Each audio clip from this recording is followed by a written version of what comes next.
I built Harper Financial from nothing into a $50 million empire, working 18-hour days while my brother Trevor played golf and networked at country clubs. Then, at our biggest board meeting, Dad stood up with that proud smile I'd been chasing my whole life and announced, "Trevor will be taking over as CEO effective immediately." The room went silent. My own board members wouldn't meet my eyes. That's when I realized they'd all been planning this behind my back for months. What they didn't know was that I'd been planning something too. Before we jump back in, tell us where you're tuning in from. And if this story touches you, make sure you're subscribed, because tomorrow, I've saved something extra special for you. The Harper family dinner table had always been a battlefield, disguised as fine dining. Every Sunday at 6 sharp, we'd gather in the formal dining room of our West Hills mansion, where crystal glasses caught the light from the chandelier Dad had imported from Italy. Mom would serve her famous pot roast, while Dad held court about Harper Development Group's latest projects. These weren't casual family meals.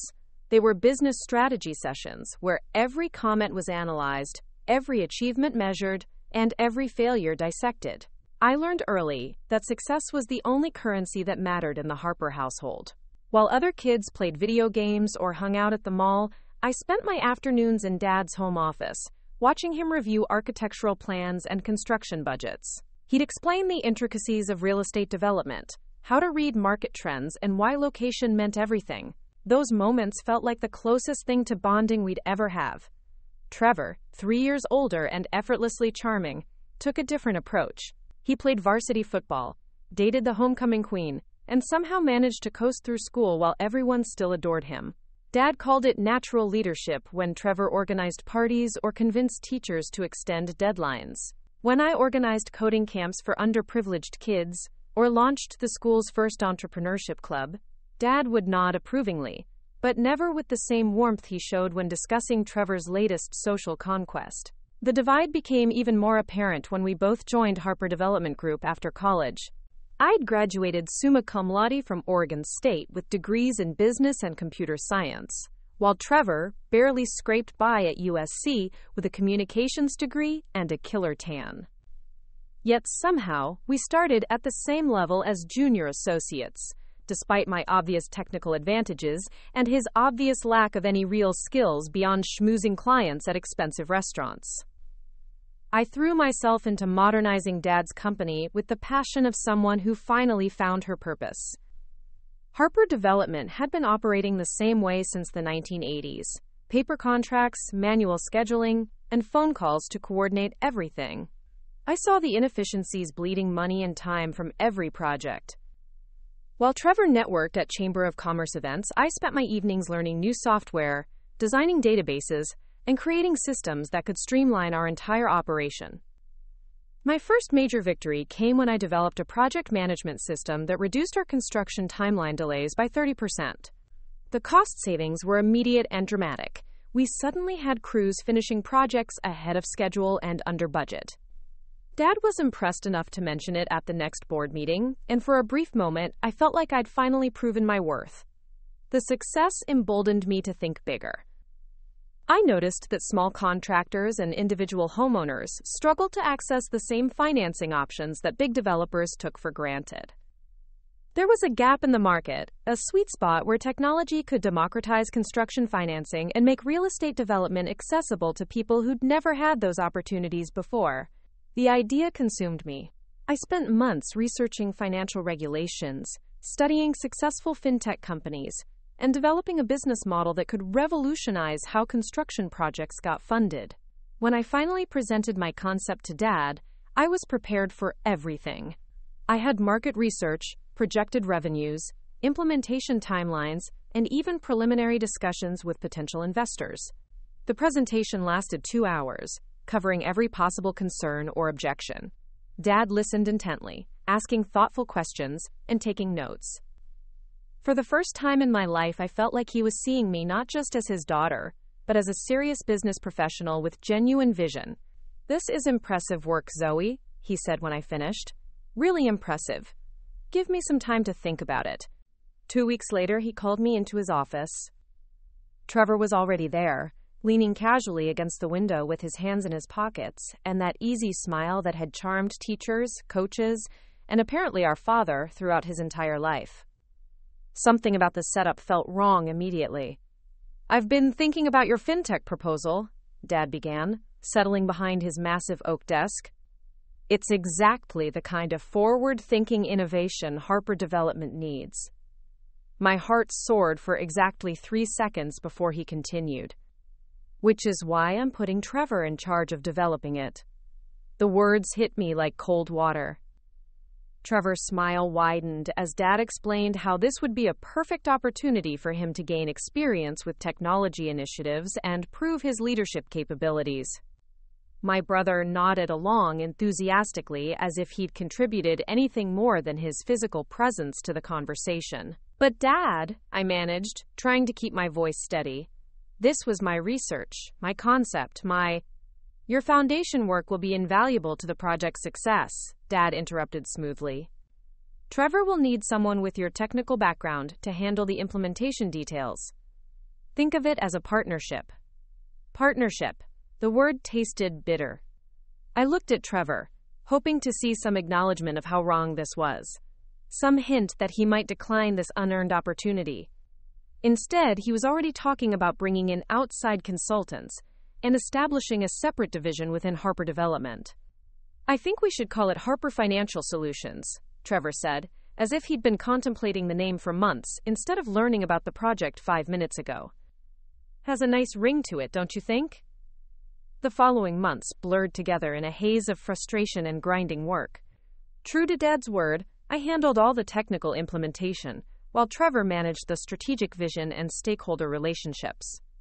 In practice, this meant I worked 16-hour days coding, testing, and debugging, while Trevor attended lunch meetings and gave presentations using my research and development work. The irony wasn't lost on me that I was building the very system that would make my brother look like a visionary leader. Every algorithm I wrote, every user interface I designed, every security protocol I implemented was another brick in the foundation of Trevor's reputation. He'd swoop in for client meetings and board presentations, smoothly explaining concepts he barely understood while I sat silently in the corner, credited as technical support. But something unexpected happened as the months progressed. Working on the fintech project, even under these circumstances, had awakened something in me that Harper Development could never satisfy. I wasn't just solving construction problems anymore. I was creating something entirely new, something that could transform how people accessed capital and pursued their dreams. The late nights and weekend coding sessions didn't feel like work. They felt like purpose. I began to understand that the technology I was developing had applications far beyond construction financing. The same algorithms that could assess the risk of a home renovation project could evaluate any small business venture. The platform that connected contractors with funding could just as easily connect entrepreneurs with investors. I was building something bigger than Trevor or Dad could imagine, and they didn't even realize it. Kira, my best friend since college, noticed the change in me during one of our rare coffee meetups. We'd been inseparable at Oregon State, staying up all night working on projects and dreaming about changing the world through technology. Now she worked for a hot startup in Austin while I toiled away in my family's traditional company.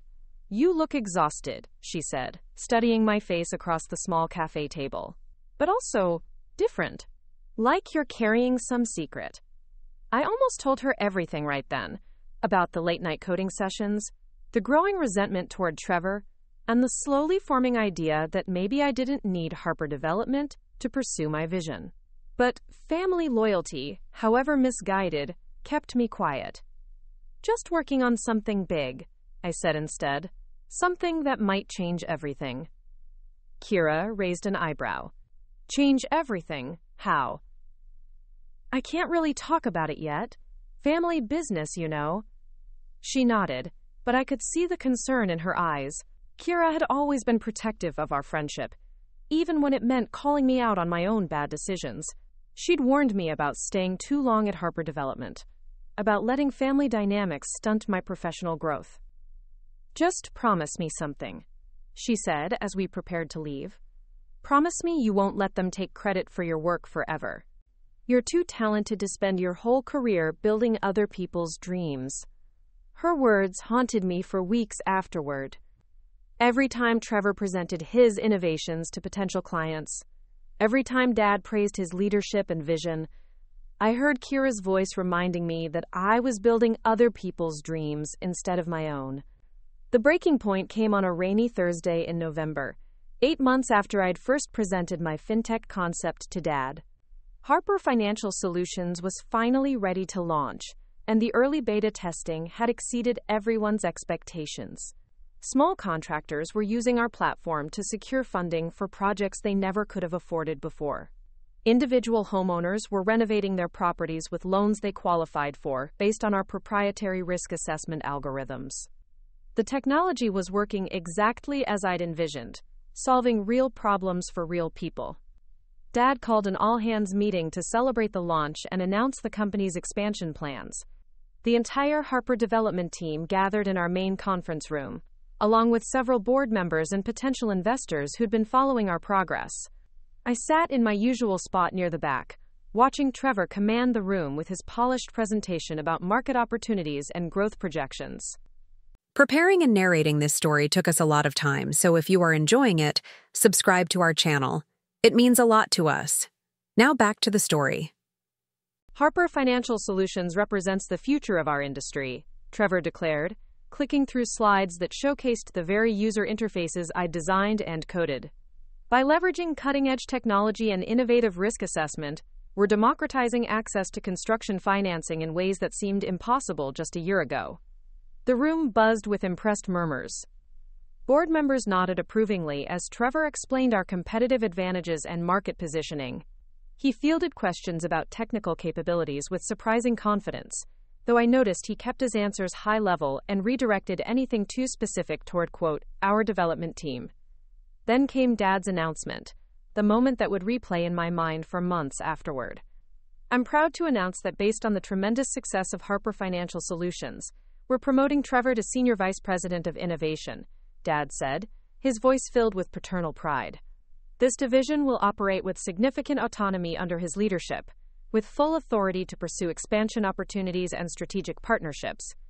The applause was immediate and enthusiastic. Trevor stood to acknowledge the recognition, shaking hands with board members and accepting congratulations from colleagues. I watched from my corner seat, feeling like I was observing my own life from a great distance. But Dad wasn't finished. I also want to recognize the exceptional technical work that made this launch possible, he continued, gesturing in my direction. Zoe's coding and systems development have been instrumental in bringing Trevor's vision to life. Trevor's vision: 8 months of 18-hour days, countless sleepless nights debugging algorithms, and revolutionary fintech innovation reduced to technical support for Trevor's vision. The polite applause that followed felt like mockery, though I knew most people in the room didn't understand the true nature of what had happened. After the meeting, as people mingled and congratulated Trevor on his promotion, I slipped away to my small office in the basement. The space had always been too cramped and poorly lit, but I'd never complained because I was grateful just to have a place where I could work uninterrupted. Now it felt like a prison cell, a place where I'd been systematically hidden away while someone else took credit for my innovations. I sat at my desk, staring at the multiple monitors displaying the code that had made Harper Financial Solutions possible. Every line represented hours of my life, moments of breakthrough and frustration that had ultimately created something meaningful. Yet according to the official company narrative, I was just the technical assistant who'd helped implement Trevor's brilliant strategy. That night, I made a decision that would change everything. I wasn't going to spend the rest of my career as Trevor's anonymous technical support. I wasn't going to let Dad's favoritism define my professional worth, and I certainly wasn't going to continue building innovations that enriched my family while leaving me invisible and undervalued. I was going to leave Harper Development and build something of my own, something that would make my fintech platform look like a simple prototype. I was going to prove that Trevor's vision had actually been my vision all along, and that I didn't need their name or their connections to succeed. But first, I needed to understand exactly what I was walking away from, and what I'd be taking with me. The next few weeks would be crucial for documenting my work, securing my intellectual property rights, and preparing for the conversation that would end my relationship with Harper Development forever. I opened my laptop and began to type, starting with a detailed record of every innovation, every algorithm, and every breakthrough that had made Harper Financial Solutions successful. If Dad and Trevor wanted to claim credit for my work, they'd have to explain how they planned to maintain and expand it without the person who'd actually built it. The war for my professional independence was about to begin, and I intended to win it decisively. The resignation letter sat on my desk for 3 days before I found the courage to print it. 2 sentences. Clean and professional. No accusations. No emotional outbursts. Just a simple statement that I was pursuing other opportunities and would transition my responsibilities over the next 2 weeks. What I didn't mention was that those other opportunities existed only in my imagination, funded by a savings account that would last maybe 3 months if I was extremely careful with expenses. Walking into Dad's office that Friday morning felt like approaching the edge of a cliff.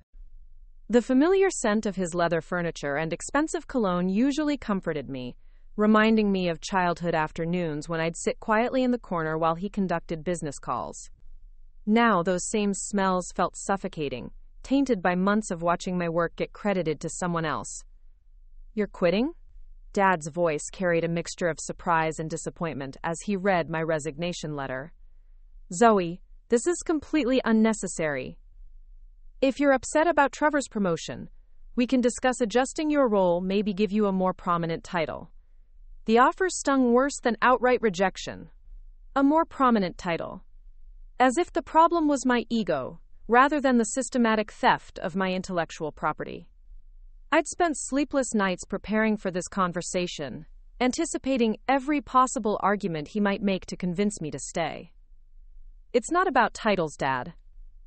I need to build something of my own." He leaned back in his chair, studying me with the calculating expression I'd seen him use during difficult negotiations. "Building something of your own is admirable, Zoe, but you're walking away from a guaranteed future here. Harper Development has been in our family for 30 years. This is your legacy." Legacy. The word felt hollow when applied to my experience at the company. What legacy was there in being the invisible technical support for someone else's ideas? What inheritance was worth accepting a lifetime of diminished recognition? "Trevor's legacy," I corrected quietly. "This has always been Trevor's legacy. I'm just the technical help." Dad's expression softened slightly, and for a moment I thought he might actually acknowledge what had been happening. Instead, he reached into his desk drawer and pulled out a folder I'd never seen before. "Since you're determined to leave, there's something we need to discuss," he said, opening the folder to reveal a stack of legal documents. "The intellectual property agreements you signed when you joined the company.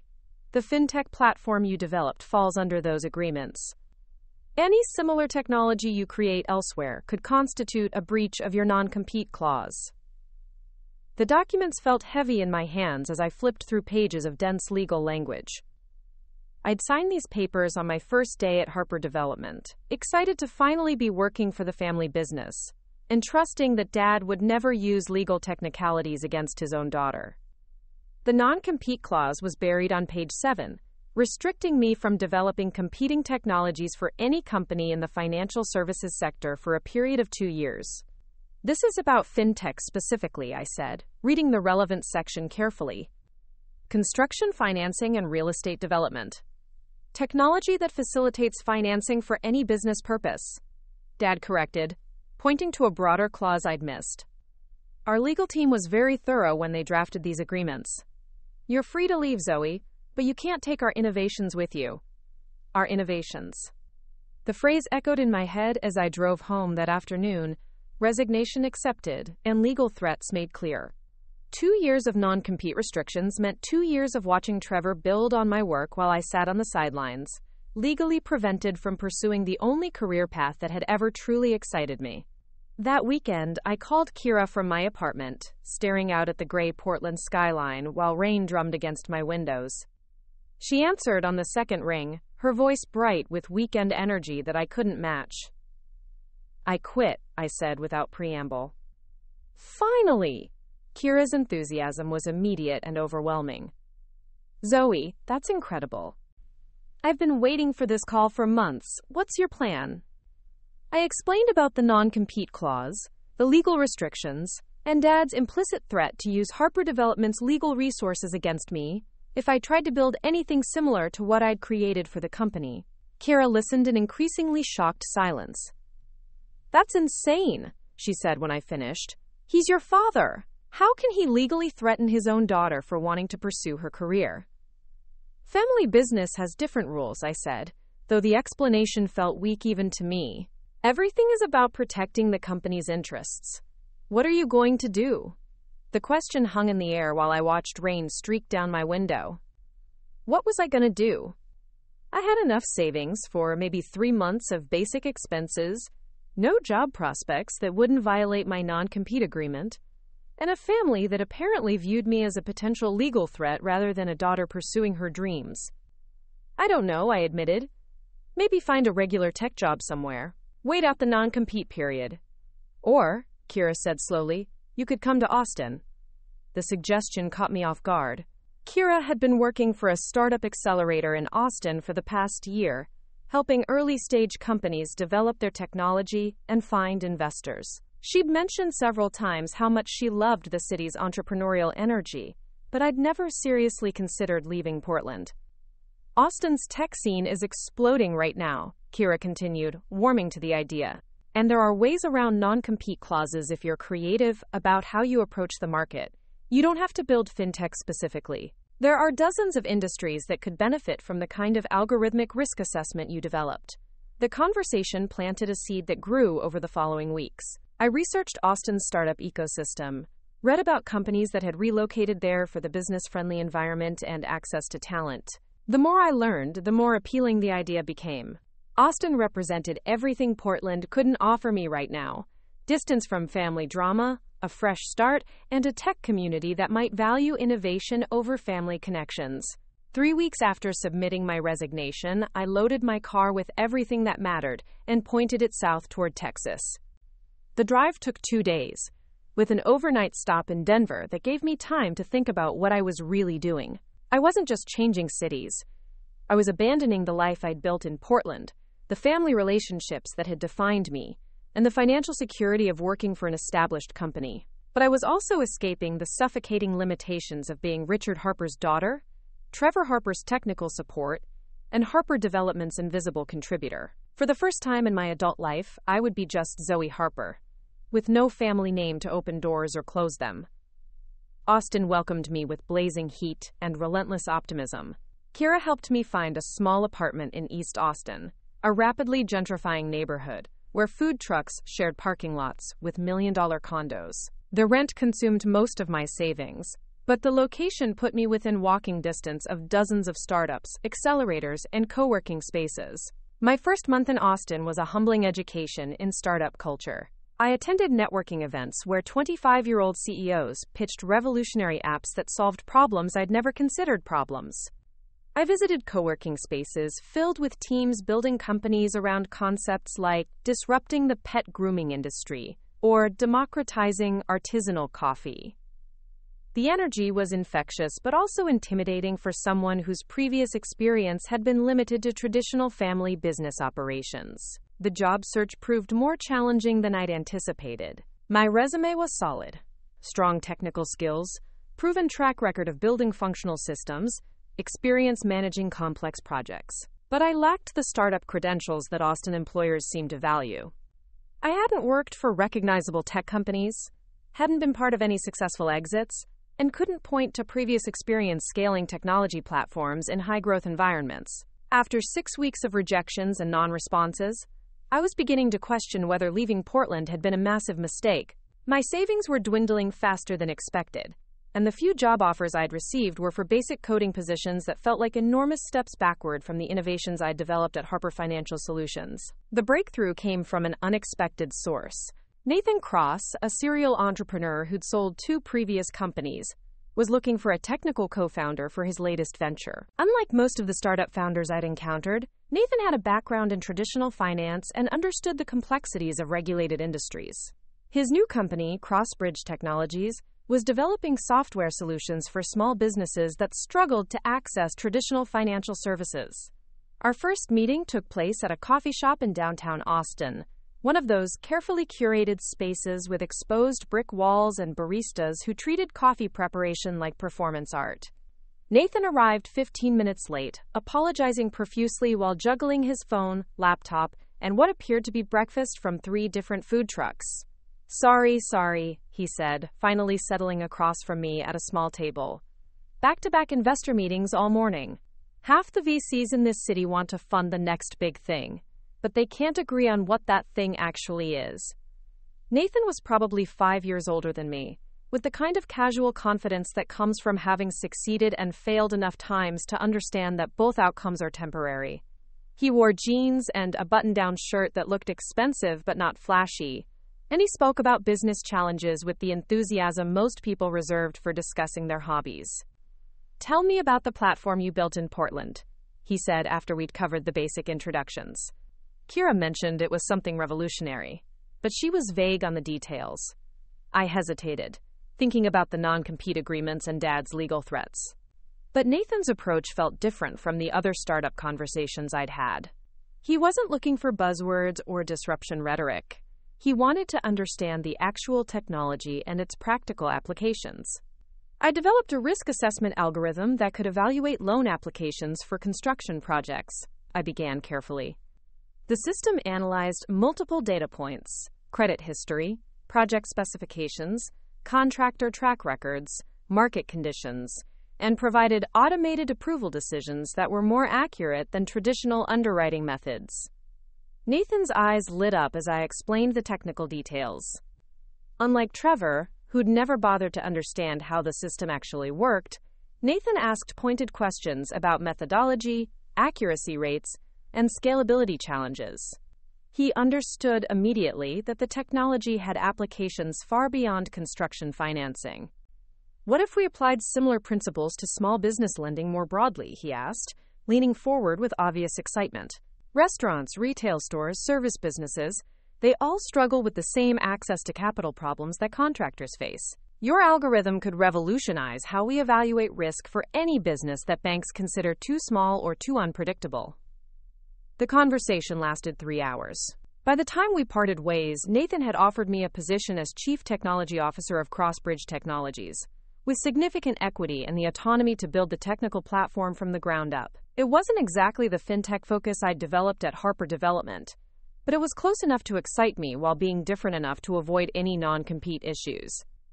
"I should warn you," Nathan said as we prepared to leave, "this won't be easy. We're self-funded right now, which means long hours and basic salaries until we can prove the concept to investors. And I've never worked with a technical co-founder before, so we'll be figuring out the partnership dynamics as we go." His honesty was refreshing after months of startup founders who promised overnight success and revolutionary disruption. Nathan seemed to understand that building something meaningful required patience, persistence, and probably a fair amount of failure along the way. "I'm not afraid of hard work," I told him, "and I'm definitely not afraid of proving concepts. When do we start?" 2 days later, I walked into Crossbridge Technologies' first office, a converted garage behind Nathan's house in South Austin. The space was cramped, poorly ventilated, and furnished with folding tables and mismatched chairs that Nathan had collected from various sources. But it was ours, and for the first time since leaving Harper Development, I felt like I was building something that belonged to me as much as anyone else. The early weeks were a blur of 14-hour days and constant problem-solving. Nathan handled business development and regulatory research while I focused on building the core technology platform.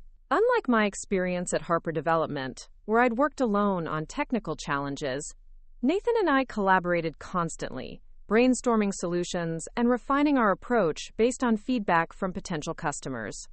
Our first major breakthrough came when we landed a pilot program with a small restaurant chain that had been repeatedly rejected for traditional bank loans. The owner, Maria Santos, had built a successful taco truck business, but couldn't access the capital needed to open brick-and-mortar locations. Traditional lenders saw food service as too risky, but our algorithm identified patterns in her business model that suggested strong likelihood of success. The loan approval process that would have taken weeks with a traditional bank was completed in 48 hours using our platform. More importantly, our risk assessment proved accurate, Maria's first restaurant location exceeded revenue projections and provided the foundation for expanding to 3 additional locations over the next year. Word spread quickly through Austin's small business community. We began receiving inquiries from entrepreneurs who'd been turned down by banks, freelancers who needed equipment financing, and established businesses looking to expand but lacking the collateral that traditional lenders required. Each successful loan validation proved that our technology could identify good risks that conventional underwriting methods missed. By month 6, we'd processed over 200 loan applications, with a default rate significantly lower than industry averages. Nathan's business development efforts were paying off. We had partnerships with 3 community banks willing to fund loans approved by our platform, and several larger financial institutions were beginning to take notice of our results. The success felt surreal after years of watching someone else take credit for my innovations. At Crossbridge Technologies, every algorithm improvement, every user interface enhancement, every successful loan approval was directly attributed to my technical leadership. Nathan made sure that potential investors, partner organizations, and industry publications understood that the technology platform was my creation and my responsibility. But the most meaningful validation came from the small business owners whose dreams we were helping to fund. Unlike the wealthy developers and established contractors who had used Harper Financial solutions, our Crossbridge customers were people like Maria, first-generation immigrants, single mothers, military veterans, who had great business ideas but lacked the connections or collateral that traditional finance required. I was finally building something that mattered, with a partner who valued my contributions and a customer base that benefited directly from the technology I created. After years of feeling invisible and undervalued at Harper Development, I'd found a place where my work could make a real difference in people's lives. The irony wasn't lost on me that I was succeeding by doing exactly what Dad and Trevor thought I couldn't do. Building a business from scratch, without family connections or inherited advantages. Every day at Crossbridge Technologies was proof that I'd never needed Harper Development's resources or recognition to create something meaningful. I just needed the courage to walk away and start over. The first year at Crossbridge Technologies taught me the difference between working for someone else's vision and building your own. Every challenge felt personal, because the solutions belonged to me. Every late-night debugging code or redesigning user interfaces was an investment in something I actually owned, not just another contribution to someone else's promotion prospects. Nathan and I developed a rhythm that felt completely different from any professional relationship I'd experienced before. Where Trevor had relied on me to handle technical details while he focused on presentation and networking, Nathan dove deep into understanding how our platform actually worked. He'd sit beside me during coding sessions, asking questions about algorithm logic and data processing speeds, until he could explain our technology almost as well as I could. "I don't need to be able to code," he explained during one of our late-night strategy sessions, "but I need to understand what we're building well enough to make smart business decisions. When investors ask about scalability or security, I want to give them real answers, not just hand them off to the technical team." This collaborative approach extended to every aspect of our business development. When we met with potential partner banks, Nathan would handle the relationship building and regulatory discussions, while I explained the technical advantages and risk assessment methodology. Instead of being relegated to silent technical support, I was positioned as a true partner, whose expertise was essential to our value proposition. The authenticity of our partnership became apparent during our first major investor presentation. We'd been introduced to Vincent Torres, a venture capitalist who specialized in fintech startups and had a reputation for asking brutally detailed questions about technology platforms. Nathan had warned me that Vincent would probably try to separate us during the pitch process, meeting with the business leader and technical leader individually to see if our stories aligned. Vincent's office occupied the top floor of a downtown Austin high-rise, with floor-to-ceiling windows that offered sweeping views of the city's rapidly expanding skyline. He was probably 50 years old, impeccably dressed in a way that suggested old money rather than tech industry wealth, and he spoke with the quiet confidence of someone who'd seen dozens of startup pitches every month for the past decade. "Tell me why Crossbridge will succeed where other small business lending platforms have failed," Vincent began, settling behind his desk while Nathan and I took seats across from him. Nathan launched into our prepared presentation, explaining market opportunity and competitive advantages with the polished delivery he'd perfected over months of practice. But Vincent's attention kept shifting to me, studying my reactions and body language as if trying to determine whether I truly believed in what Nathan was saying. "Miss Harper," Vincent interrupted about halfway through Nathan's pitch, "you built the risk assessment technology that powers this platform. In your technical opinion, what's the biggest challenge facing Crossbridge over the next 2 years?" The question was clearly designed to test whether Nathan and I had genuinely aligned perspectives, or if one of us was just going along with the other's vision. I'd anticipated this moment, and prepared a response that was both technically accurate and strategically honest. "Scaling our algorithm training without compromising accuracy," I said immediately. "Right now, we can process our current loan volume with very low error rates because I personally review edge cases and adjust the model parameters. But as we grow, we'll need automated learning systems that can adapt to new market conditions and business types without human intervention. That's a complex machine learning challenge that requires significant technical investment." Vincent nodded approvingly, then turned back to Nathan. "How do you plan to fund that technical investment while maintaining growth momentum?" "Zoe's equity position ensures she's incentivized to solve those scaling challenges," Nathan replied without hesitation. "And our partnership structure means technical decisions get equal weight with business decisions. We're not going to sacrifice long-term platform integrity for short-term growth metrics." The response clearly impressed Vincent, who spent the next hour asking detailed questions about our technology architecture, business model, and growth projections. Unlike the superficial presentations I'd watched Trevor give at Harper Development, this conversation required deep knowledge of every aspect of our business. Nathan and I tag-teamed responses seamlessly, each contributing expertise from our respective areas while supporting each other's conclusions. "I'm interested," Vincent said as the meeting concluded, "but I want to see more customer validation before we discuss terms. Come back when you've processed 1,000 loan applications with consistent performance metrics." 1,000 loan applications felt like an enormous milestone from our current position of processing maybe 20 loans per month. But Vincent's feedback provided a clear roadmap for earning investment consideration, and his genuine interest validated that we were building something with real potential. The next 6 months became a relentless focus on customer acquisition and platform optimization. Nathan expanded our partnership network to include community development financial institutions, credit unions, and online lending platforms that needed better risk assessment tools. I refined our algorithms based on loan performance data, gradually improving accuracy while reducing processing time. The breakthrough came when we landed a partnership with Southwest Community Bank, a regional institution that served primarily Hispanic and small business customers in Texas and New Mexico. Their existing underwriting process was slow and often biased against non-traditional business models, resulting in missed opportunities to fund viable enterprises in underserved communities. Our platform transformed their lending capabilities almost immediately. Loan applications that previously required weeks of manual review could be processed in hours, with approval rates that actually increased while maintaining low default risk. Within 3 months, Southwest Community Bank had become our largest partner, processing over 60% of our loan volume. The success attracted attention from other regional banks facing similar challenges with small business lending.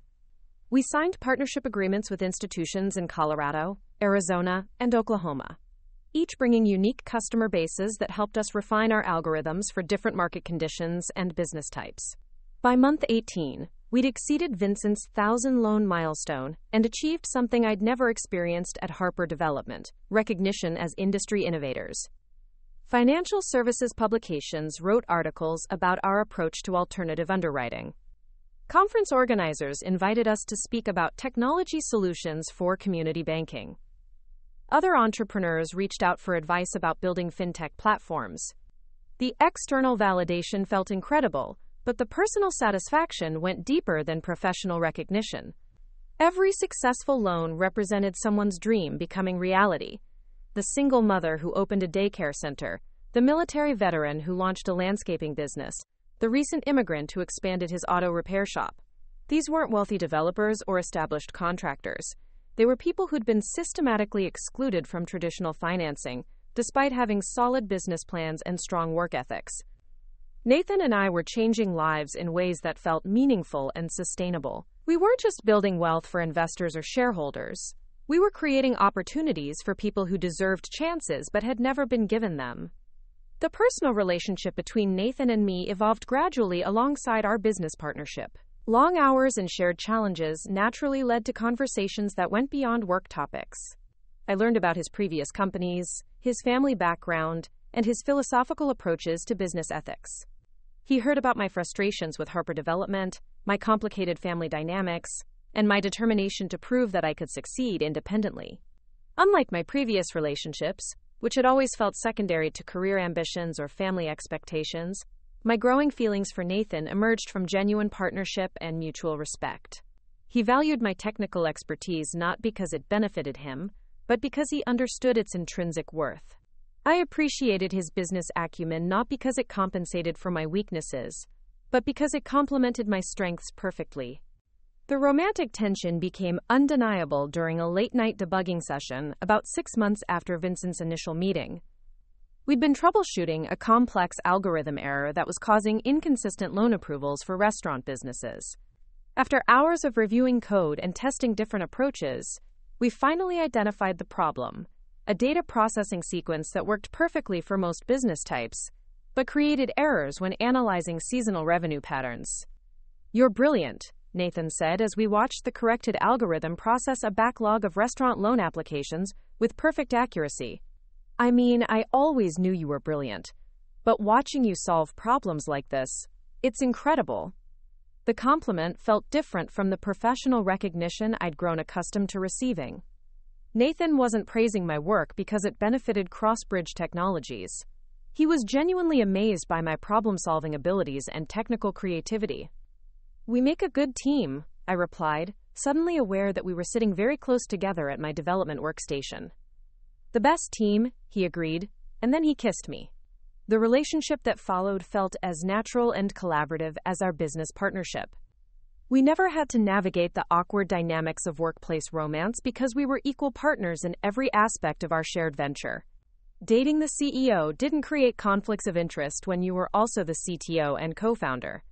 Nathan understood my family history without judgment or attempts to fix relationships that couldn't be repaired. I supported his ambitions without feeling threatened by his success or overshadowed by his achievements. We complemented each other professionally and personally in ways that felt sustainable and authentic. By our second anniversary as a company, Crossbridge Technologies had processed over 5,000 loan applications, maintained default rates below 3%, and attracted serious acquisition interest from several major financial institutions. Vincent had led a Series A funding round that provided the capital needed to expand our technology platform and hire additional team members. More importantly, Nathan and I had built something together that belonged equally to both of us. Every achievement was shared, every challenge was faced jointly, and every decision was made collaboratively. After years of feeling invisible and undervalued at Harper Development, I'd found a professional partnership that honored my contributions and a personal relationship that celebrated my authentic self. The success felt especially satisfying because it had been achieved entirely through our own efforts, without family connections or inherited advantages. We'd started with Nathan's savings, my technical skills, and a shared commitment to building something meaningful. Every milestone was proof that talent and determination could overcome traditional barriers to entry in the financial services industry. But the most meaningful validation was yet to come, and it would arrive in the form of an invitation that would force me to confront my past while showcasing the future I'd built independently. The email arrived on a Tuesday morning in March, buried between vendor invoices and partnership proposals in my daily inbox review.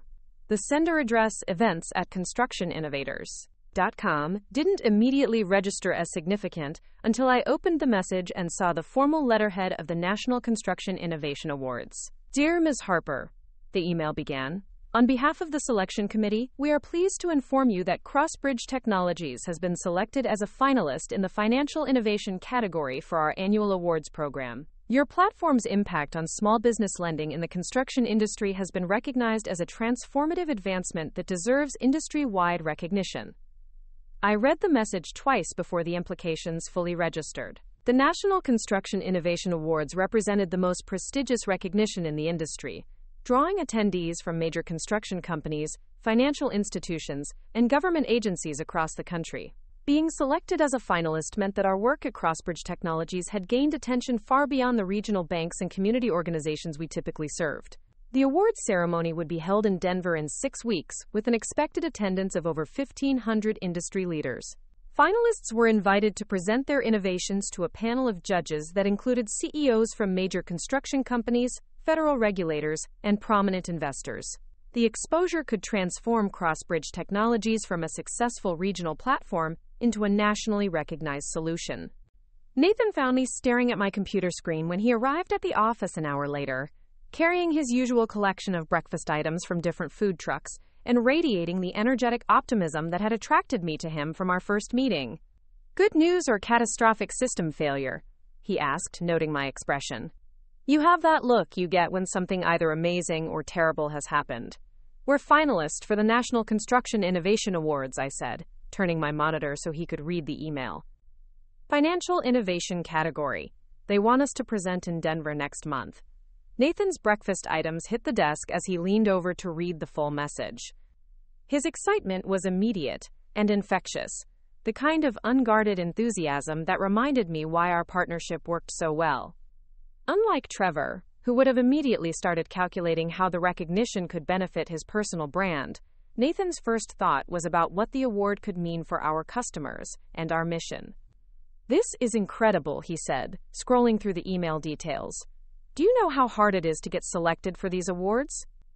They probably had hundreds of applications from companies with massive marketing budgets and established industry connections. The recognition felt surreal after years of working in obscurity at Harper Development, where my innovations had been credited to someone else and my contributions had been systematically minimized. Now, industry experts who had never heard of my family name or my connection to Harper Development had evaluated Crossbridge Technologies based purely on technical merit and business impact. "There's something else," Nathan said, clicking through to the awards ceremony website. "Look at the list of presenting sponsors." My heart stopped as I scanned the corporate logos displayed prominently on the awards homepage. Harper Development Group was listed as a platinum sponsor, with a note indicating that Richard Harper would be delivering the keynote address about innovation and tradition in modern construction. 3 years after leaving Portland, after building a successful company from scratch, after proving that I could succeed independently, I would be presenting my achievements to an audience that included my father. The irony was almost overwhelming. Dad would be giving a speech about innovation while watching me receive recognition for the kind of technological advancement he'd systematically undervalued during my time at his company. "Are you okay?" Nathan asked, studying my face with the concerned attention he'd learned to apply whenever family topics emerged in our conversations. "My father will be there," I said simply. "Harper Development is a major sponsor, and he's giving the keynote speech." Nathan had heard enough about my family history to understand the complexity of the situation immediately. He knew about the intellectual property disputes, the non-compete restrictions, and the painful decision to leave everything familiar in pursuit of professional independence. But he'd never experienced family dynamics as a direct factor in our business decisions. "Do you want to decline the invitation?" he asked carefully. "We don't need this recognition to validate what we've built. Our success metrics speak for themselves." The offer was tempting. Avoiding the awards ceremony would eliminate any awkward family encounters and allow us to continue building Crossbridge Technologies without external drama. But something about the suggestion bothered me, a familiar echo of the accommodations I'd made throughout my time at Harper Development to avoid challenging family dynamics. "No," I said, surprising myself with the firmness of my response. "We earned this recognition through our own work. I'm not going to let family complications prevent us from accepting acknowledgement we deserve." Nathan smiled at my determination, the same expression he'd worn during our early conversations about building something meaningful, despite conventional obstacles. His confidence in my decisions had been crucial to our success, providing the external validation I'd never received from family members who should have been natural supporters. The next 6 weeks became an intense period of preparation and anticipation. Nathan and I refined our presentation materials, practiced our delivery, and researched the other finalists to understand our competitive position. Crossbridge Technologies was competing against innovations from much larger companies with established industry relationships. But our customer impact metrics and technical advancement gave us legitimate chances for recognition. More challenging was the emotional preparation for seeing Dad again after 3 years of minimal contact. We'd exchanged brief holiday messages and family event notifications, but never addressed the circumstances surrounding my departure from Harper Development or the legal threats that had shaped my early decisions at Crossbridge Technologies. Kira flew in from Austin to attend the awards ceremony, providing moral support and an objective perspective on family dynamics that might otherwise overwhelm my professional focus. She'd watched me struggle through the transition from Harper Development to Crossbridge Technologies, offering encouragement during difficult periods and celebrating achievements that my own family had never acknowledged. "You realize this is better than any revenge fantasy you could have imagined," Kira observed as we reviewed my presentation materials the night before the ceremony. "You're not just succeeding despite your family's lack of support. You're being recognized by the same industry leaders who will be listening to your father's keynote speech about innovation." The observation was accurate but uncomfortable. I genuinely tried to build Crossbridge Technologies for positive reasons, to solve real problems for underserved customers, to create meaningful work for myself and Nathan, to prove that determination and talent could overcome traditional barriers. The fact that our success also demonstrated my family's misjudgment felt satisfying, but I didn't want that satisfaction to overshadow the legitimate achievements we'd earned. The awards ceremony took place at the Grand Hyatt in downtown Denver, a massive hotel complex that accommodated the 1,500 attendees, with multiple presentation rooms, networking areas, and exhibition spaces. Construction industry professionals from across the country mingled in the lobby, discussing market trends and business opportunities with the casual expertise that comes from decades of shared experience. Nathan and I arrived early to set up our presentation materials and familiarize ourselves with the venue. The financial innovation category presentations were scheduled for the afternoon, followed by the awards dinner and Dad's keynote speech. The timing meant we'd know our results before any potential family encounters, reducing the pressure to manage both professional and personal dynamics simultaneously. Our presentation went better than I'd dared to hope. The judges asked detailed questions about our algorithm methodology, customer validation metrics, and scalability plans that allowed us to showcase both the technical sophistication and business impact of our platform. Nathan and I tag-teamed responses with the collaborative ease we developed over years of partnership, each contributing expertise while supporting the other's conclusions. The audience included executives from several major construction companies who expressed immediate interest in pilot programs with their preferred lenders. By the time we finished our 30-minute presentation, we'd scheduled follow-up meetings with potential partners, representing billions of dollars in annual construction financing volume. "That was incredible," Nathan said as we gathered our materials after the final question. "Did you see the expressions on their faces when you explained the machine learning components? They'd never heard anything like that applied to construction risk assessment. The professional validation felt incredible, but I was already thinking ahead to the evening's award ceremony and the inevitable encounter with Dad. 3 years of building Crossbridge Technologies had given me confidence in my abilities and achievements. But family relationships operated according to different rules than professional recognition.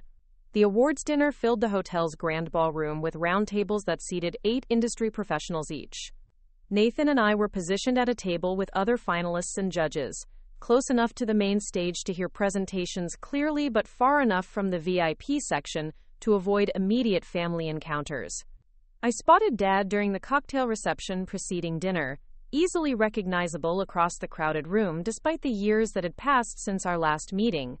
He looked older but still commanded attention with the authoritative presence that had impressed business associates throughout my childhood. He was surrounded by a small group of executives, probably board members from Harper Development or major clients discussing current projects. For a moment, I considered approaching him directly, ending the period of minimal contact with a straightforward conversation about our respective successes and the choices we'd both made over the past 3 years. But something held me back. Perhaps uncertainty about his reaction, or concern about creating awkward dynamics that might affect Nathan's experience at the ceremony. The award presentations began after dinner, with categories ranging from construction safety innovations to environmental sustainability initiatives.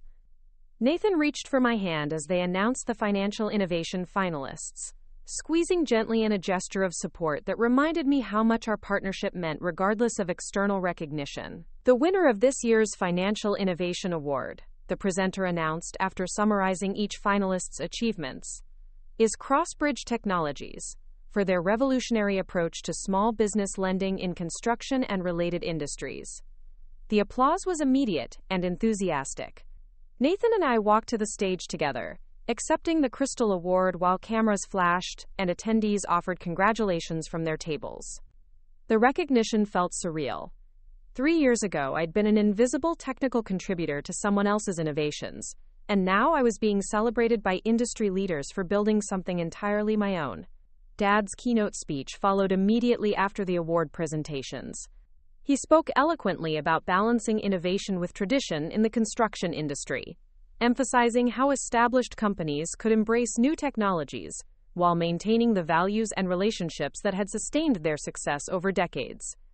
Change is inevitable in our industry, Dad concluded, but wisdom lies in recognizing which innovations enhance our core mission and which merely chase fashionable trends. The most successful companies of the next decade will be those that can adapt without losing sight of what made them strong in the first place. The speech was well received, earning a standing ovation from an audience that clearly respected Dad's decades of experience and industry leadership. As he left the podium, our eyes met across the crowded ballroom. His expression shifted from public confidence to private surprise, clearly recognizing me despite the years and professional context that separated us from our last conversation. Nathan noticed the exchange immediately, his hand finding mine under the table in a gesture of quiet support. He'd learned to read my reactions to family-related stress with the attentiveness that came from genuine partnership, understanding when I needed encouragement versus when I needed space to process complicated emotions. "Do you want to leave?" he whispered, leaning close enough that our conversation wouldn't be overheard by other attendees.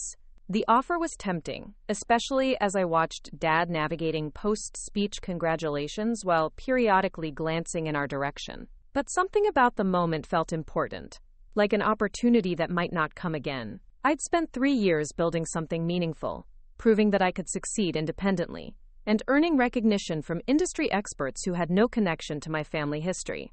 Running away now would undermine the very confidence that had made Crossbridge Technologies possible. "No," I said, surprising myself with the certainty in my voice. "I want to talk to him."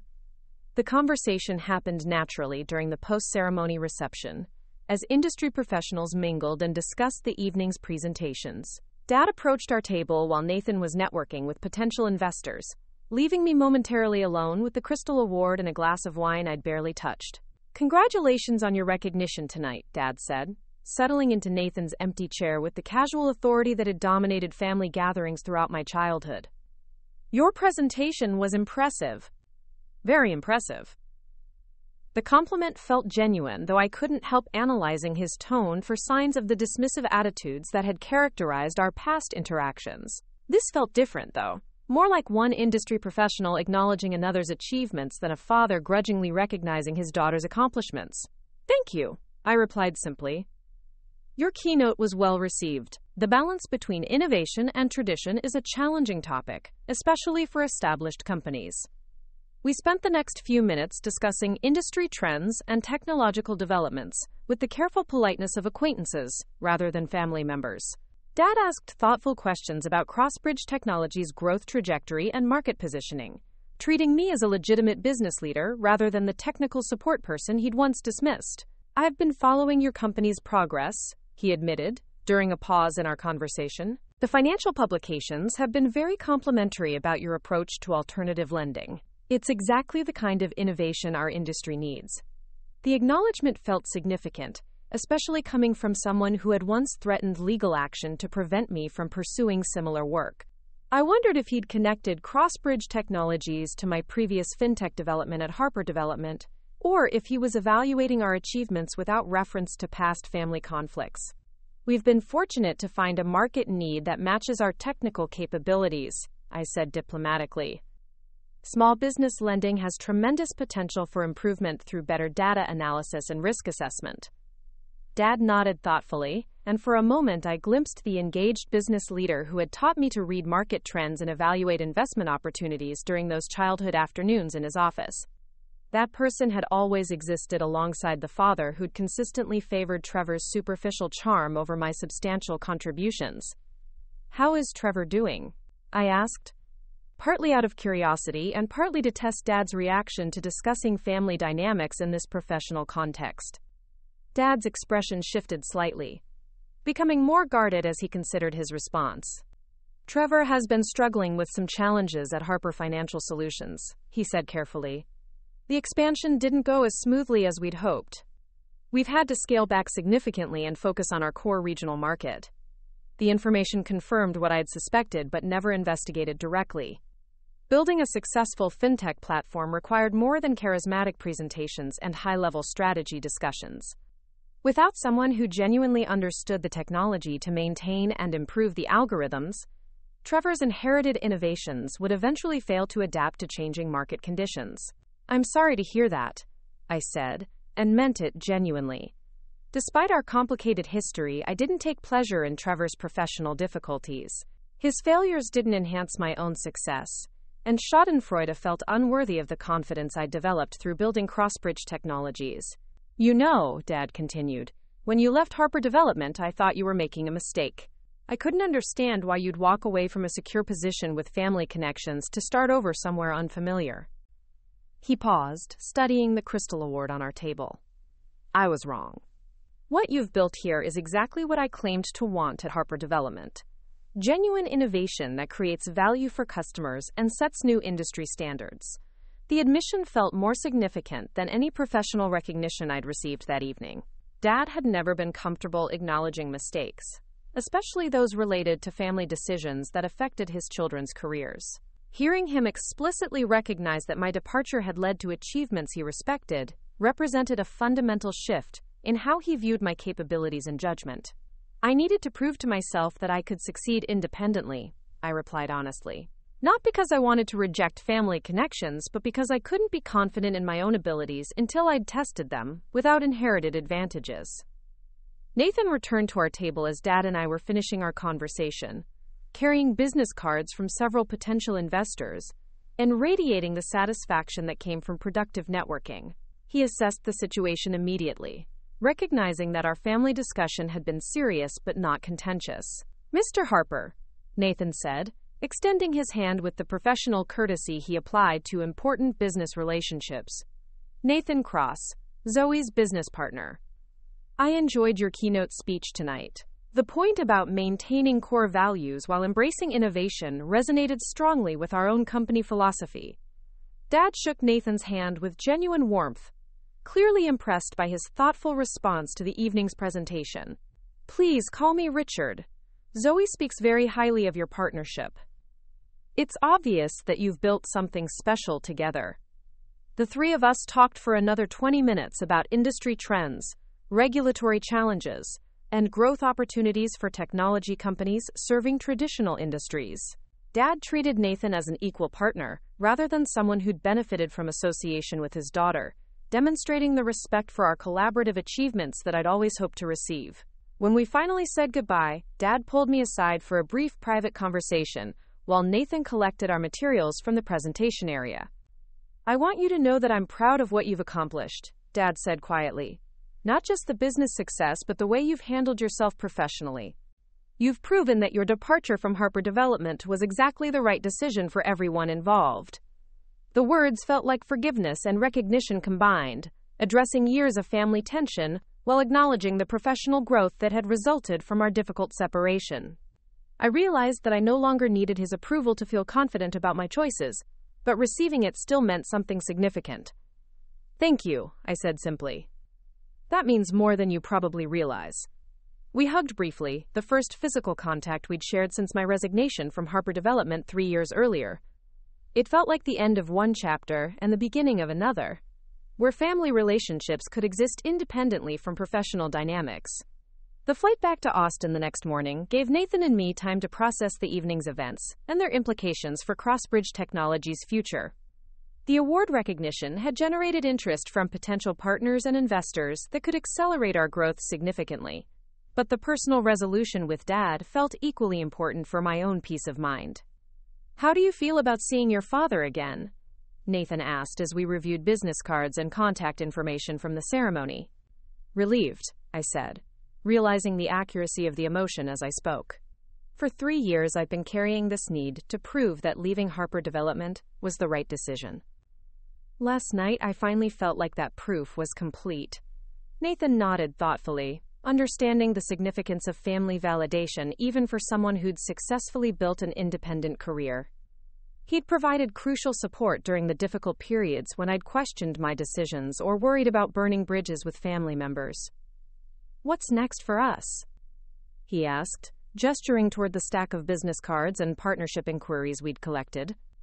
The question encompassed both our business trajectory and our personal relationship, two aspects of our lives that had become increasingly intertwined as Crossbridge Technologies grew and succeeded. We'd been partners in every sense for over 2 years, building something meaningful together while developing a romantic relationship that felt as collaborative and authentic as our professional work. "I think it's time to consider the next level of expansion," I said, thinking about the conversations we'd had with potential partners who operated in markets far beyond our current regional focus. "We have the technology, the track record, and now the industry recognition to scale nationally." Nathan smiled at my ambition, the same expression he'd worn during our early conversations about building something revolutionary despite conventional limitations. His confidence in our partnership had been essential to every major decision we'd made, providing the external validation that allowed me to trust my own judgment about business strategy and personal choices. But expansion would require significant changes to our current operations, including substantial investment, new team members, and probably relocation to a larger market where we could access the resources needed for national growth. The decisions ahead would test our partnership in new ways, requiring us to balance business opportunities with personal priorities. "There's something I want to discuss," Nathan said, reaching into his laptop bag to retrieve a small folder I hadn't noticed before. "Something I've been thinking about for months, but wanted to wait for the right moment to bring up." He handed me the folder, which contained architectural drawings and financial projections for a much larger office space in downtown Austin. The plans showed room for a team of 30 employees, with dedicated areas for software development, customer service, and executive offices. It was the kind of expansion that would transform Crossbridge Technologies from a successful startup into a legitimate technology company. "I know we've talked about staying lean and maintaining our current growth pace," Nathan said, watching my reaction as I reviewed the detailed plans.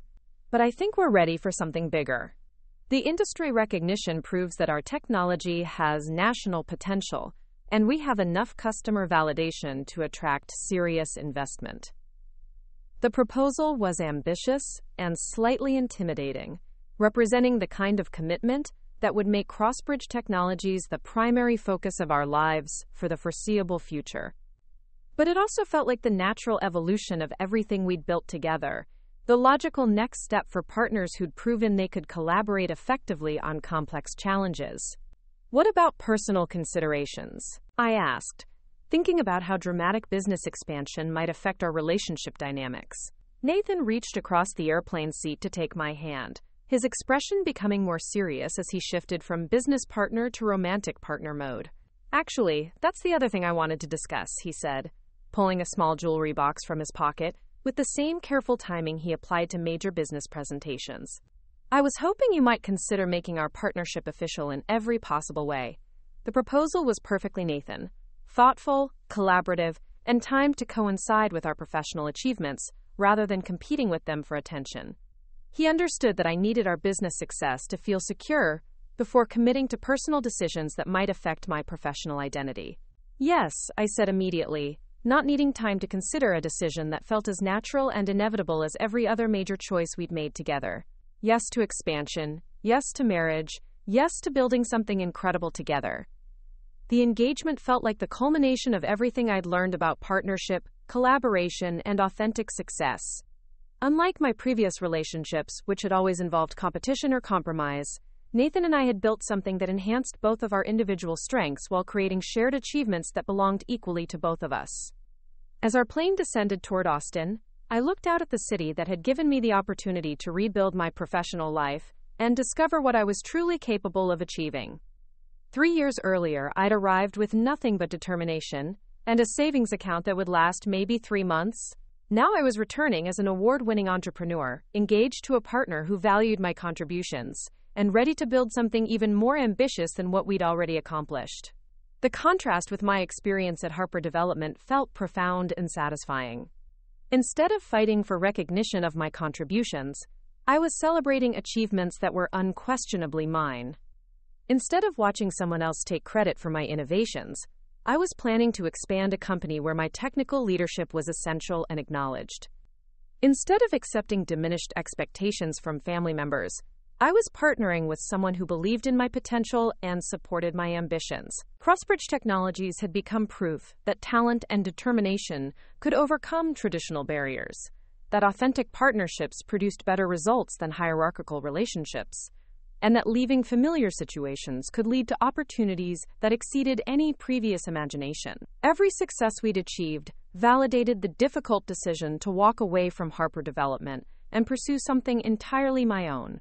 But the most meaningful validation was yet to come, as the expansion of Crossbridge Technologies would eventually put us in direct competition with larger financial institutions and established industry players, including companies that had once dismissed our innovations as too risky or unconventional. The real test of everything we'd built would come when traditional industry leaders were forced to acknowledge that our alternative approach produced better results than their conventional methods.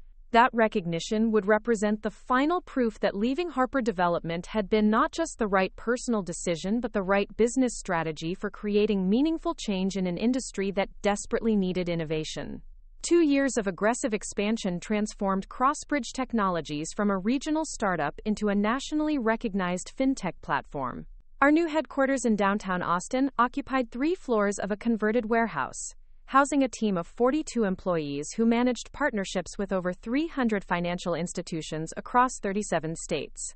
The growth had been exhilarating and exhausting, requiring constant adaptation as we scaled our technology platform while maintaining the personalized service that had differentiated us from larger competitors. Nathan and I had married the previous spring in a ceremony that perfectly reflected our collaborative approach to major decisions. Instead of a traditional wedding, we'd hosted a weekend retreat for our closest friends and family members at a sustainable resort outside Austin, combining our commitment celebration with strategic planning sessions for Crossbridge Technologies' next phase of development. Even our honeymoon had been productive, spending 2 weeks in Singapore studying how other countries approach small business financing and regulatory frameworks. The success felt surreal when compared to my experience at Harper Development, where every achievement had been credited to someone else, and every innovation had been treated as technical support for other people's vision. Now I was regularly invited to speak at financial services conferences, quoted in industry publications as an expert on alternative lending technologies, and consulted by federal regulators who were developing new guidelines for fintech companies. More importantly, Crossbridge Technologies had processed over 50,000 loan applications, maintaining default rates below 2%, while serving customers that traditional banks consistently rejected. Small business owners across the country were expanding their operations, hiring employees, and pursuing dreams that would have remained impossible without access to the capital our platform provided. The impact felt meaningful in ways that went far beyond financial metrics or professional recognition. But the most significant validation was yet to come, and it would arrive in the form of an acquisition offer that would test everything we'd built while forcing me to confront the full scope of how far I'd traveled from my origins at Harper Development. The call came on a Thursday morning in October, interrupting my review of quarterly performance reports with news that would reshape our entire strategic outlook. Marcus Rivera, our head of business development, knocked on my office door with an expression that suggested either catastrophic problems or extraordinary opportunities. "We need to talk," Marcus said, settling into the chair across from my desk with the careful deliberation he reserved for sensitive conversations. "I just got off the phone with Goldman Sachs. They want to discuss acquisition possibilities." Goldman Sachs represented everything that Crossbridge Technologies had been built to circumvent: traditional financial institutions that focused on large-scale transactions while ignoring the capital needs of small businesses and underserved communities. Their interest in acquiring our platform felt both validating and concerning, like recognition from an industry establishment that had initially dismissed our innovations as too risky or unconventional. What kind of acquisition possibilities? I asked, though I suspected the answer would involve transforming our mission-driven platform into another profit-maximizing tool for wealthy clients. Marcus pulled out his tablet and scrolled through notes from his conversation with Goldman's corporate development team. They want to integrate our risk assessment algorithms into their existing small business lending division. The offer would be substantial, enough to make everyone on our team financially independent. But they'd want to rebrand the platform and expand into higher-value loan products. The proposal felt familiar in uncomfortable ways, reminiscent of watching Trevor take credit for my fintech innovations at Harper Development while redirecting the technology toward more traditional applications. Goldman Sachs wasn't interested in our mission of democratizing access to capital. They wanted to monetize our superior risk assessment capabilities for their existing customer base. Did they mention maintaining our current focus on underserved communities? I asked, though I already knew the answer. Marcus shook his head. Their interest is purely in the technology platform and our performance metrics. They see opportunities to apply our algorithms to larger loan amounts and more established businesses where profit margins would be significantly higher. Nathan joined our conversation after Marcus had outlined the complete proposal, bringing the business perspective that had been crucial to every major decision we'd faced as partners. His expression suggested he'd already been thinking about acquisition possibilities, probably analyzing market conditions and strategic options that might benefit Crossbridge Technologies' long-term growth. The timing is interesting, Nathan observed, settling beside me to review Goldman's preliminary terms. We're at exactly the point where we could scale nationally with their resources, or maintain our current mission with limited expansion potential. The choice felt more complex than a simple business decision. Accepting Goldman's offer would provide financial security and validate that our technology represented genuine innovation worthy of major institutional investment. But it would also mean abandoning the customers and communities that had inspired Crossbridge Technologies' creation, transforming our platform into another tool for generating profits from people who already had access to traditional financing. What do you think? Nathan asked, studying my reaction to the acquisition documents. The question encompassed more than business strategy, touching on the values and priorities that had motivated our partnership from its earliest stages. Nathan understood that my decision would be based on more than financial considerations, influenced by my experience of watching meaningful work get redirected toward less significant purposes. I want to hear their full presentation before making any decisions, I said carefully. But I'm skeptical about whether their vision aligns with what we've been trying to accomplish. Goldman Sachs requested a meeting the following week at their offices in downtown Dallas, a 2-hour flight that would allow us to evaluate their proposal while maintaining our normal business operations. The invitation included Nathan, myself, and Marcus, acknowledging that our decision would require input from both technical and business leadership. The Goldman Sachs offices occupied the top 15 floors of a downtown Dallas skyscraper, with conference rooms that offered commanding views of the city, while projecting the institutional authority that came from managing billions of dollars in client assets.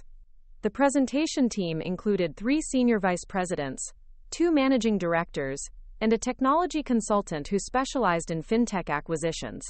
Crossbridge Technologies represents exactly the kind of innovation that traditional financial services needs, began Sarah Mitchell, the managing director who led Goldman's small business lending division. Your risk assessment algorithms have proven capabilities that could revolutionize how we evaluate loan applications across multiple product categories.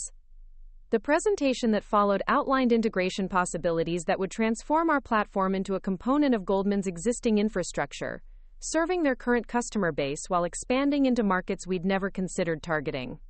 The financial terms were indeed substantial, enough to provide complete financial independence for Nathan, myself, and every Crossbridge Technologies employee. But the strategic vision felt fundamentally disconnected from our original mission. Instead of democratizing access to capital for underserved communities, We'd be optimizing loan approvals for businesses that already had multiple financing options. Instead of serving customers that traditional banks consistently rejected, we'd be generating higher profits from applicants who met conventional underwriting criteria. What about our current customer base? I asked during a pause in their presentation. Small contractors, minority-owned businesses, rural entrepreneurs who can't access traditional banking relationships? Sarah exchanged glances with her colleagues before responding with the diplomatic language that financial institutions use to avoid acknowledging uncomfortable realities about their target markets. Our analysis suggests that CrossBridge Technologies' technology platform has much broader applications than your current focus area, she said carefully. While serving underserved communities is certainly admirable, the scalability and profitability opportunities exist primarily in more established market segments. The response confirmed my suspicions about Goldman's priorities, revealing that they viewed our mission-driven approach as a limitation rather than a strength. They wanted our technology without our values, our algorithms without our commitment to the customers that traditional banking had systematically excluded.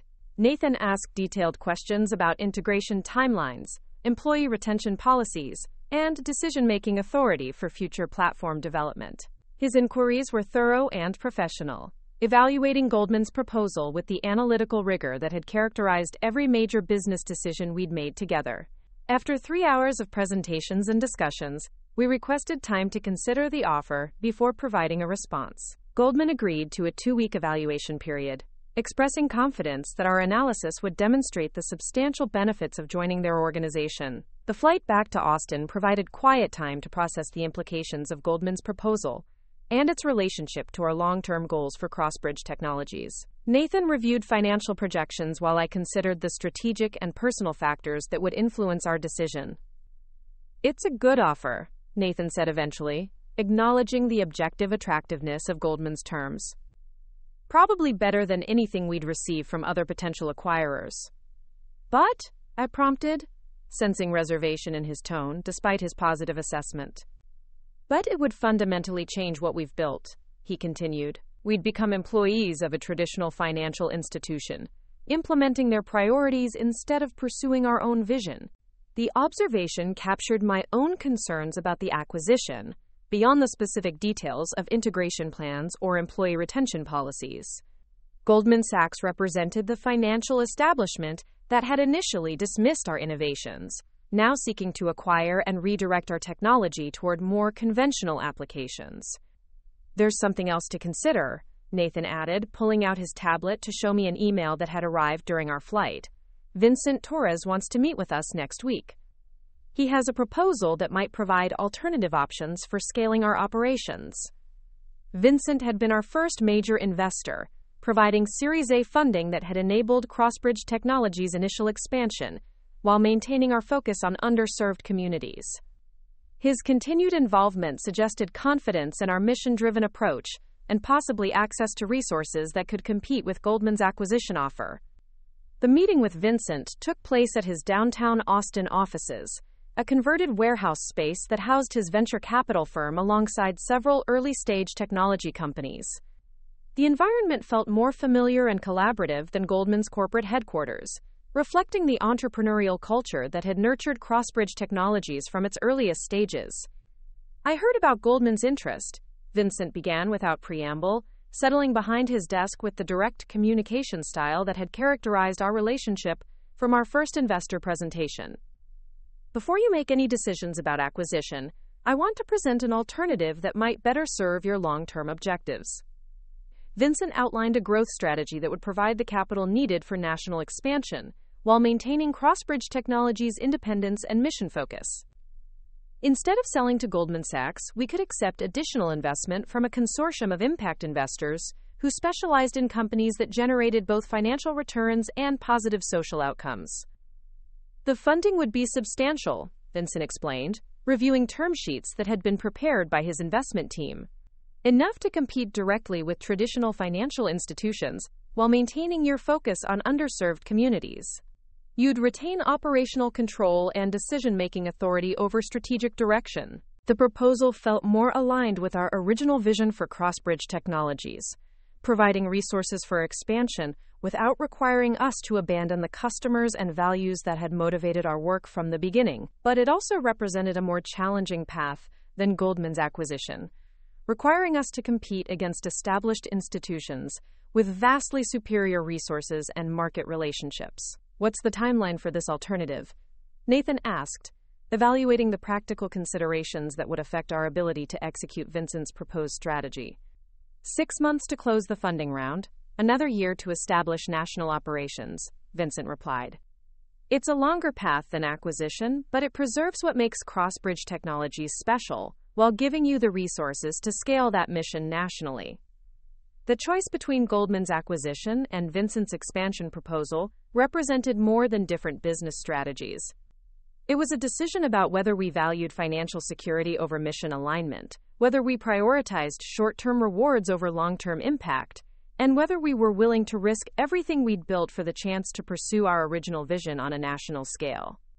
Nathan and I spent the following week analyzing both options with the thorough evaluation that had characterized every major decision throughout our partnership. We reviewed financial projections, consulted with legal advisors, and sought input from key employees who would be affected by either choice. But the decision ultimately came down to values and priorities that couldn't be reduced to spreadsheet analysis. Goldman Sachs offered guaranteed financial success through transforming our platform into something fundamentally different from what we'd originally envisioned. Vincent's proposal provided the opportunity to scale our mission while maintaining the independence and focus that had made CrossBridge Technologies meaningful. The answer became clear during a late-night conversation in our home office, surrounded by documents from both proposals, while Austin's city lights sparkled beyond our windows. Nathan had been quietly supportive throughout the evaluation process, understanding that my decision would be influenced by experiences at Harper Development that had shaped my perspective on professional independence and authentic success. What does your instinct tell you? Nathan asked, setting aside the financial analysis to focus on the personal factors that would ultimately determine our choice. That we didn't build CrossBridge Technologies to get rich, I said, realizing the truth of the statement as I spoke. We built it to prove that technology could democratize access to capital, that algorithms could eliminate bias in lending decisions, and that mission-driven companies could compete successfully against traditional institutions. Nathan nodded, understanding that my answer encompassed both business strategy and personal values. So we turned down Goldman and accept Vincent's proposal? We turned down Goldman and bet everything on our ability to scale our mission nationally, I corrected, recognizing that Vincent's proposal represented an opportunity rather than a guarantee. It's riskier, but it's authentic to what we've been trying to accomplish. The decision felt liberating once we'd committed to it, eliminating the anxiety that had accompanied weeks of evaluation and uncertainty. We would continue building CrossBridge Technologies according to our original vision, serving customers that traditional banking ignored, while proving that mission-driven companies could achieve substantial commercial success. But the most significant test of our decision was yet to come, as national expansion would inevitably put us in direct competition with established financial institutions that had initially dismissed our innovations. The challenge would require everything we'd learned about building technology platforms, managing rapid growth, and maintaining authentic partnerships under pressure. Goldman Sachs accepted our decision with professional disappointment, expressing confidence that we'd reconsider their offer when the challenges of independent scaling became apparent. Their response felt condescending, reflecting assumptions about our capabilities that reminded me of similar dismissals I'd encountered at Harper Development. Vincent's funding round closed ahead of schedule, attracting impact investors who shared our commitment to democratizing access to capital while generating sustainable financial returns. The investment provided resources for hiring additional team members, expanding our technology infrastructure, and establishing regional offices in markets across the country. Within 18 months, CrossBridge Technologies had become a nationally recognized alternative to traditional small business lending, processing loan applications in all 50 states, while maintaining default rates that consistently outperformed industry averages. Financial publications regularly featured our growth story as evidence that mission-driven companies could scale successfully without compromising their core values. The validation felt especially meaningful because it had been achieved entirely through our own strategic decisions, without family connections or institutional acquisition. Every milestone represented proof that authentic partnerships and clear mission focus could overcome traditional barriers to entry in highly regulated industries. But the ultimate test of everything we'd built would come when established financial institutions were forced to acknowledge that our alternative approach produced better results than their conventional methods, creating competitive pressure that would reshape how the entire industry approached small business lending. The invitation arrived on a Tuesday morning in March, printed on cream-colored paper with the elegant letterhead of the Pacific Northwest Business Leadership Forum. I recognized the event immediately. It was the same annual gathering that Dad had attended religiously throughout my childhood, where regional business leaders discussed industry trends and economic development initiatives. The conference had always represented the pinnacle of professional achievement in Portland's business community, attracting CEOs, government officials, and influential investors from across the region.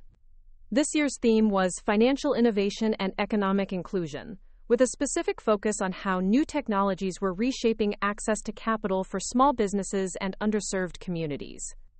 The timing felt almost cosmic, given that Crossbridge Technologies had spent the past 4 years building exactly the kind of solutions the conference was designed to explore.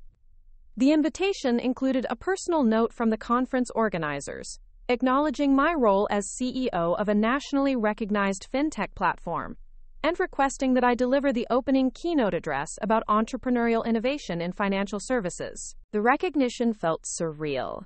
Returning to Portland, not as Richard Harper's daughter who'd made questionable career decisions, but as an industry leader whose work had transformed how thousands of small businesses accessed capital. Nathan found me reading the invitation for the third time when he returned from his morning run, still radiating the energetic optimism that had attracted me to him during our first meeting at that Austin coffee shop years earlier.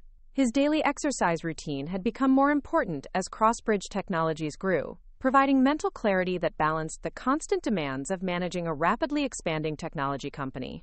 Good news or crisis management? He asked, noting my expression as he toweled off sweat from his 5-mile route through downtown Austin.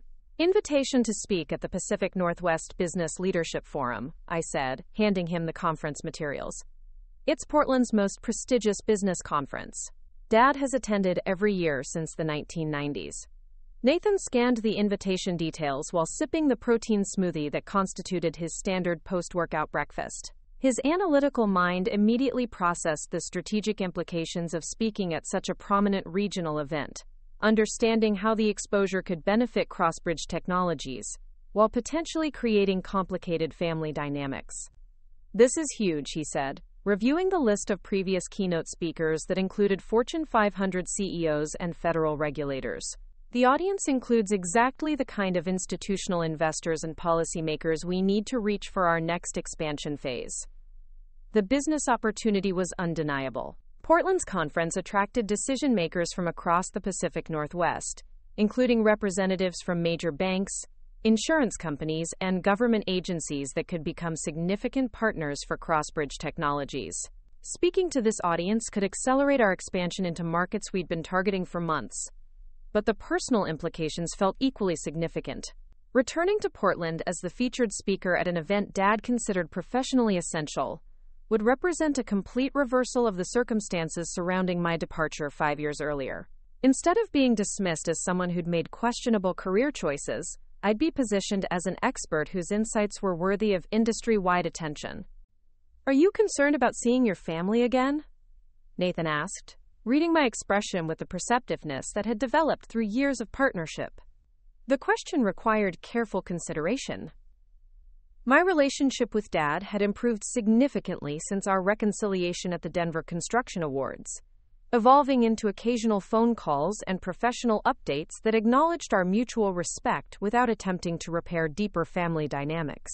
But I hadn't seen Trevor since leaving Harper Development, and the prospect of encountering him in a professional context where our relative achievements would be impossible to ignore felt potentially awkward.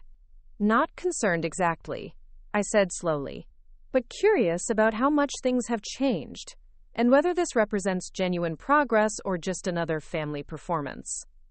Nathan nodded thoughtfully, understanding that family relationships operated according to different rules than business partnerships. He'd provided crucial support during difficult periods when I'd questioned my decisions or worried about burning bridges with family members, offering perspective without trying to resolve conflicts that ultimately belonged to me alone. The conference was scheduled for early May, providing 6 weeks to prepare a presentation that would showcase CrossBridge Technology's achievements while addressing the broader challenges facing small business lending. I'd spoken at dozens of industry events over the past 2 years, but this felt different, more personal, and potentially more significant for establishing our platform's credibility with traditional financial institutions. I spent the following weeks developing a presentation that told the complete story of CrossBridge Technology's evolution, from our initial focus on construction financing to our current position as a nationally recognized alternative lending platform.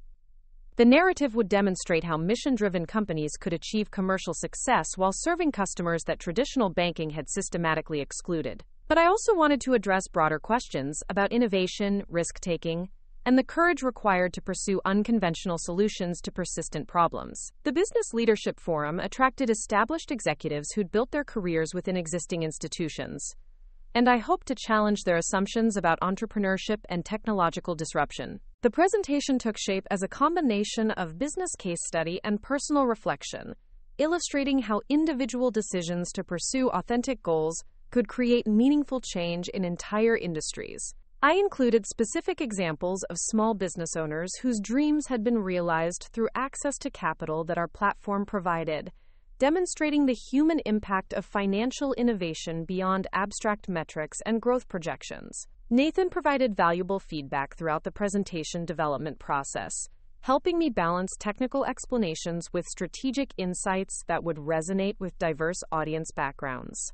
His business perspective had been crucial to every major decision we'd made as partners, ensuring that our mission-driven approach remained commercially viable and scalable. The night before flying to Portland, I practiced the complete presentation one final time in our home office, refining transitions and ensuring that complex concepts were explained clearly enough for audience members without technical backgrounds. Nathan listened attentively, offering suggestions that improved clarity while maintaining the personal authenticity that made our story compelling. "You're going to be amazing," he said as I finished the final run-through. "This audience needs to hear about what's possible when innovation is driven by genuine commitment to solving real problems rather than just generating profits." The confidence in his voice reminded me of our early conversations about building something meaningful despite conventional obstacles.